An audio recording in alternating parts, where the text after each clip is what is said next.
कैसे हो भी सभी प्यारे प्यारे साथियों, आप सबका स्वागत है आपके अपने चैनल टीचर्स अड्डा पर। मैं हूं आयुष चौहान।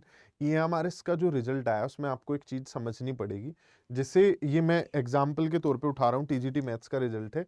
686 बच्चों के जो रोल नंबर है वो जारी किए गए प्रोविजनली, यानी कि इनका डॉक्यूमेंट वेरिफिकेशन होगा तब इन्हें परमानेंट पोस्ट ऑफर की जाएगी। अब आप जब मेन नोटिफिकेशन देखते हैं तो वहां पर मैथ्स की जो वैकेंसी थी वो भी कितनी थी, 686 थी। तो जितनी सीट थी उतने स्टूडेंट्स को डॉक्यूमेंट वेरिफिकेशन के लिए बुलाया गया है। यह व्यवस्था सही नहीं है। खैर, जैसे भी इन्होंने किया कर दिया।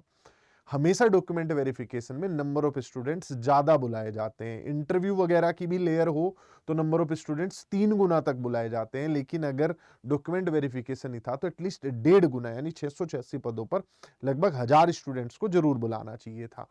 क्योंकि 20% आराम से, आप कभी भी आप कोई भी डॉक्यूमेंट वेरिफिकेशन देखेंगे, आपने केवीएस में भी देखा होगा, 20% के आसपास बच्चे डीवी में बाहर हो जाते हैं, क्योंकि टीजीटी पीजीटी के जो रूल्स हैं वो बड़े ही जटिल हैं। एक तो पॉइंट ये हो जाता है। दूसरा पॉइंट ये कि बच्चों ने पीजीटीज भी भरे हुए हैं, हॉस्टल वार्डन भी भरा हुआ है, लैब अटेंडेंट भी, मतलब मल्टीपल वैकेंसीज भरी हुई हैं।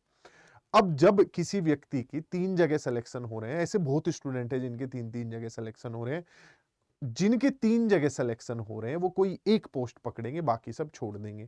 पीजीटी में सीट्स उतनी खाली होने की उम्मीद नहीं है, लेकिन यहां पर तो वो किसी एक में ही डीवी कराएंगे, अपना डॉक्यूमेंट वेरिफिकेशन कराएंगे। नहीं होता उसमें तो ही अगले वाली पे जाएंगे वो। तो बहुत सारे पद जो है खाली रह सकते हैं, और कम से कम लगभग 20 से 30% रिजल्ट पर वापस से एक सप्लीमेंट्री रिजल्ट जारी करना पड़ेगा या वेटिंग लिस्ट बनानी पड़ेगी।